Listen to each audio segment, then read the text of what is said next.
Hello there friends, we continue to discuss the most sensational transfer of this month, Electronic to Virtus.pro. What Virtus.pro representatives say, how much did this transfer cost, how is M0NESY doing, Blade's huge interview, and a lot of other things. These couple of days were just packed, so without further ado, let's get straight to it. We start with Furia, and they made their first roster changes. Art and Gary are on the bench, all as their CEO said. For now, Kai from Furia Academy will stand in. Interestingly, the owner in the interview hinted that the team will not now consider only Brazilians. According to him, it may be time to make Furia an international project. At least they're actively looking for a coach from Europe now. Funny that Art himself is happy about the kick. At this moment, strangely enough, I feel happy. It's been a long time since I've felt free, since I've thought about the future with such enthusiasm. It's not even 2 days and I already feel renewed, full of strength and determination.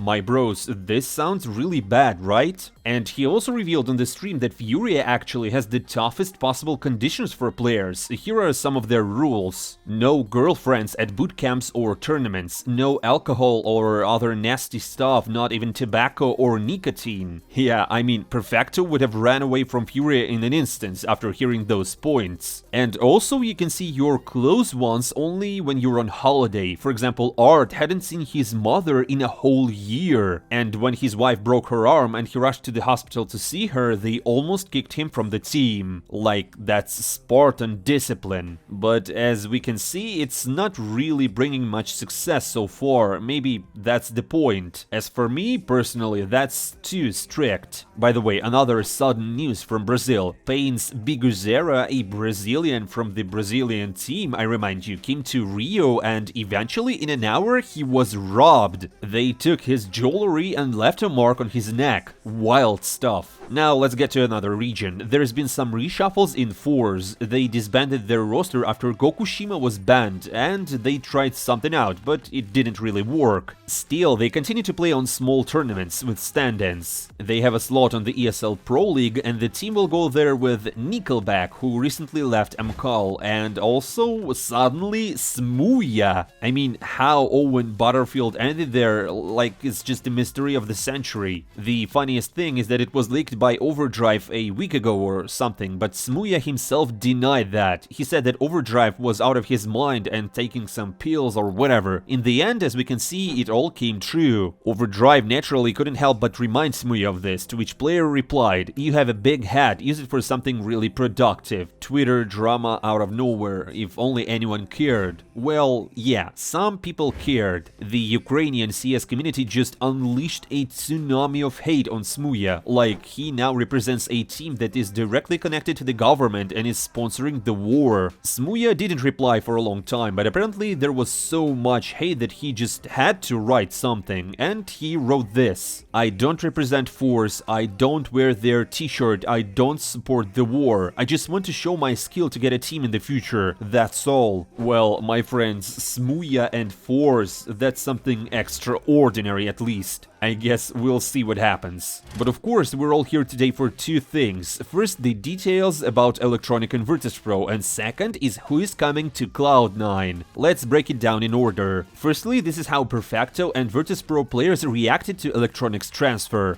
Привет, пару слов. Давай без пару слов. Лукаша боит спрашивать. Идите нахуй.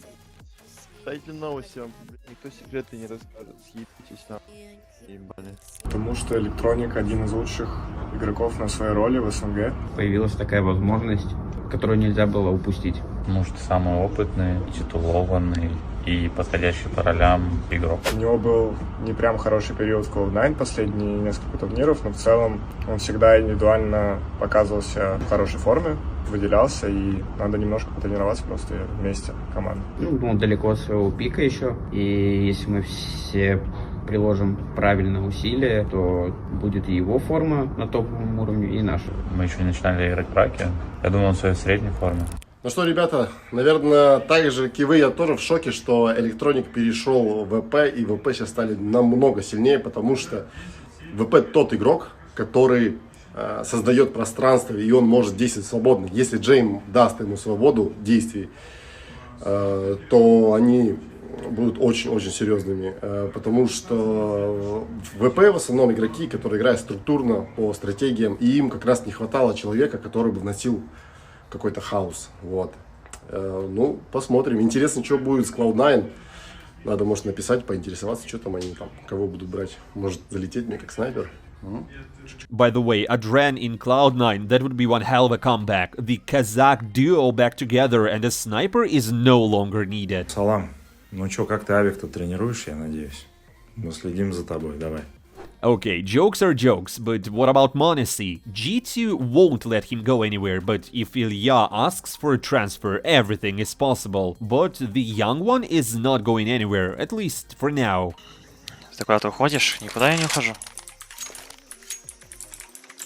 Из команды, я имею в виду, пока я никуда не ухожу.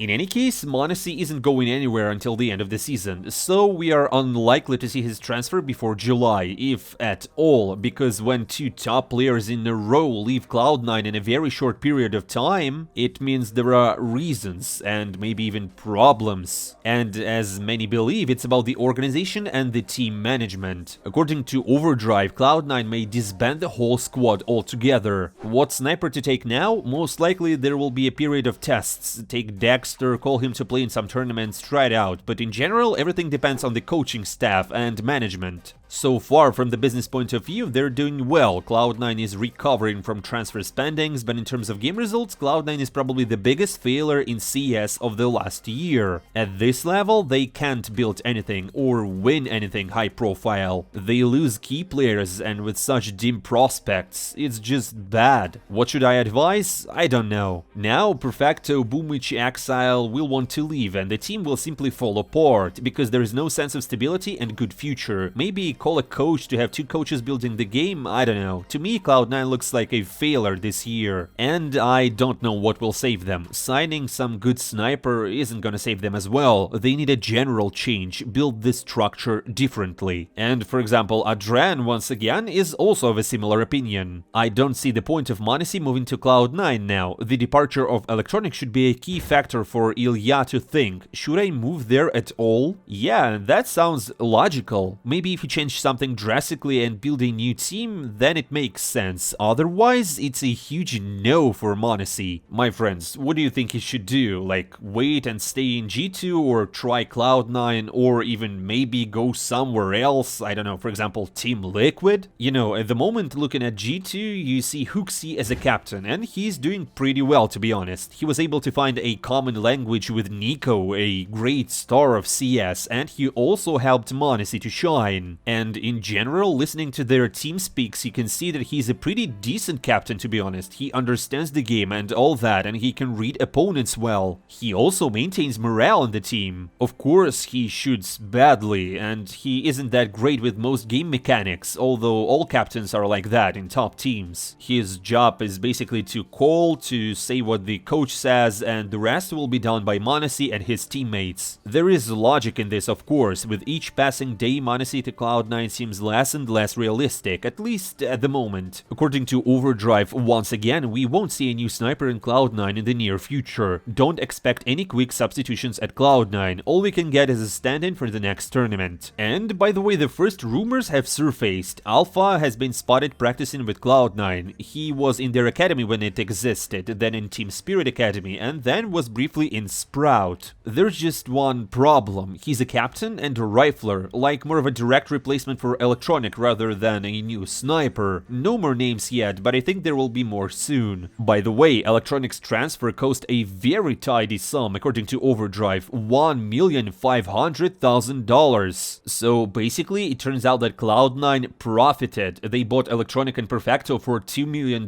sold Denise for 1.5, plus don't forget that Shiro cost more than $1 million, and some even say that almost $2 million. So do the math yourself. I guess Cloud9 know how to make money. They don't know how to win trophies, but they always know how to make money. And by the way, all this was indirectly confirmed by Virtus.pro's CEO Nikolai Petrosyan. After the major, we suddenly learned about the options on the market. If you have a chance, you have to use it immediately, otherwise the opportunity will close. So when we learned about this option, we spoke to Cloud9, and in about 5 days we signed an agreement with the club. It was very quick. We had previously developed a good relationship with Cloud9 because we had already done a deal with that organization when we sold Booster in January 2023. They acted very promptly, so did we. The transfer cost us a huge amount of money, but we didn't just spend the money, we invested it. We invested in the player's transfer, and we hope that he will help us to get back the costs, not with the trophies only, but also by changing the status of VP as the organization. It's also very important that the player himself wanted to move to Virtus.pro, so I doubt that other orgs were aware of this opportunity, and we acted very quickly so that no one from the industry would know. The story doesn't end here. Our goal is to keep looking for new opportunities in the market. We're ready to send a signal to any star player that Virtus.pro is ready to push the boundaries. Well, that's self-confidence. So we may be in for some more big reshuffles in Virtus.pro. As you remember, Overdrive also said that Norbert may be replaced as well, although he's been the least questioned recently. And imagine if Perfecto will take his place? Holy crap, that would be Pog. Do they still say that? Pog? Anyways, I think I've collected all the most important things about the transfer of Electronic, what is known at the moment. Cloud9 is kinda screwed here, no one is available to sign, it's unclear how to move forward, they seem to have no plan and all that. They skipped ESL Pro League, and I wouldn't be surprised if they skip other tournaments until the end of the season. In general, as soon as there is something new, I will tell you about it in the video, just don't forget to follow the channel. But wait friends, this is not the end of the video. The other day, Blade came to HLTV Confirmed, where he told a lot of exciting stuff. And you know, he likes to talk, so I will tell you in short by quoting the most interesting things. Just think about it, it's been less than a year and we've already won a major, it's hard to realize. I have all these details going through my head about how we changed the system built in the Russian-speaking 2021 squad, how we improved it, the difference between expectations and reality. I guess I didn't expect us to win a major so quickly. Us? Well, we had a goal. At the bootcamp in January, I told the lineup,